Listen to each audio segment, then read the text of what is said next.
Hello, everybody. John Hannon here, founder and president of the World Hockey Institute in Buffalo Prospects, and we're delighted today to have Nick Carriere with us.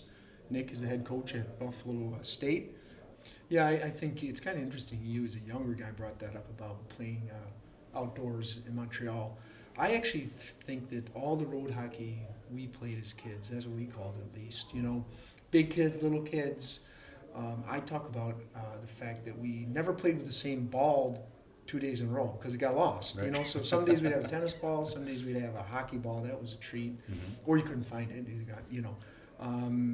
And different surfaces, and you're limited to the road. But then whatever you're playing with would go off into the grass, and you actually had to dig it out of there. You had somebody lean on your back, and you had to push it through the grass, and all these different variables. And like you're saying, the fact that if you're on a pond, the pond's not going to be the same 2 days in a row. Some days it's going to stick, some days it's going to move, and you get all accustomed to all those variables.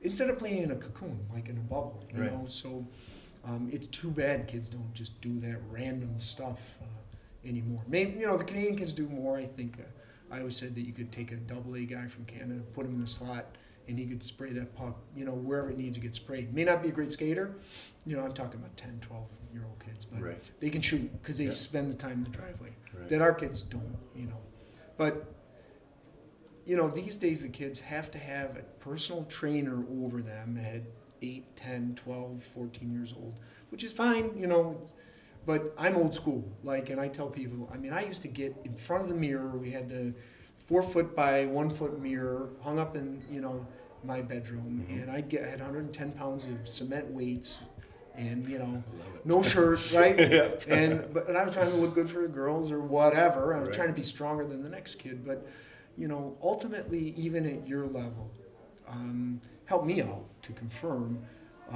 Maybe in D1 program you're going to get a strength and conditioning guy there every morning at 6, but how much individual desire and heart is necessary, even for the top players in your program? Regarding the off-ice condition, Yeah. it's we had an opportunity to tour Clarkson's Arena this Yeah. year when we were up playing Plattsburgh and Potsdam. So we had a chance to meet their strength coach, and one of the things that really stuck out in my mind is he said your gains happen in the summer. You're not going to make gains. I think we all understand that. The demands of the regular season, regardless of college or pro, it's strenuous. Playing hockey, practicing all week, and playing on the weekends. The amount of calories that you burn, it's very difficult to maintain your weight from the beginning of the year to the end of the year. So those gains happen in the off season, and 80% of those gains that happen are directly tied to your diet and what you take in. It's important that you do the fundamental lifts, the front squats and the cleans and the snatches and the one-leg drives. That's all stuff that's directly related to hockey and becoming a better hockey player. Front squat for days. It's an amazing movement that some people are still trying to figure out and understand that why we do it as hockey players. But so important, so absolutely important, and 100% within the control of the individual. Yeah. You have that option of having the Coke or the Pepsi, or having water. Right. You have the option of having the lean protein or a couple slices of pizza or whatever it is. And not that we need robots and anorexics running around as hockey players, but it's the understanding and the willingness to try to understand and to eat healthier and to understand how important it is to eat after and refuel after you work out and after you skate. But I'm starting to understand a lot of these things now. Yeah.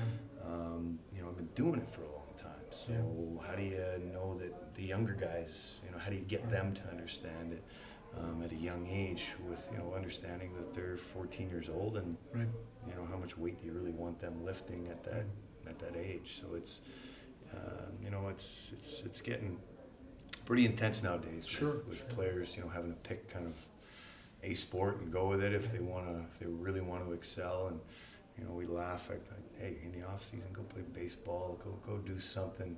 Keep getting your lifts in. But play other sports. Be athletic. We love playing racquetball at Buffalo State. For sure. We get good tournaments going. And, and the guys have fun with it, and it's a great competitive, fitness-related, athleticism-related thing. And I think that guys that are good athletes are good hockey players. Yeah. If you're a good athlete all around, but it's a thing that it directly goes right into the play of the. It's a responsibility of the athlete to take care of those things. They got to be self-motivated, right? 100%. If you're not going to do it, the unfortunate thing about fitness is we test, and the proof's in the pudding. Yeah, sure. We tested at the end of our season, and it's very easy to look at body fat percentages and weights and who's pushing weight and we're not really talking about putting up heavy weights. We're talking about can you do pull-ups? Can you do dips? What's your vertical jump at? What's your 3 to 6 rep max at your front squat? That shows us a lot. Yeah, and it's very evident, who's putting the work in and who's not. So, I think whatever level you're at, that's your accountability right there. Whether there's testing or not, whether you're putting the work in. And if you are, you'll probably see the results. And if you're not, ask and get some help from somebody that's in the know. For sure. All right, Nick, it's been a pleasure spending time with you here again, and we really enjoyed talking about players and how to get to the next level, what it takes, some different paths, about what teams to choose, what coaches to choose. Thanks for all your insights. We really appreciate it for the young people out here and the parents. My pleasure. Thanks for having me.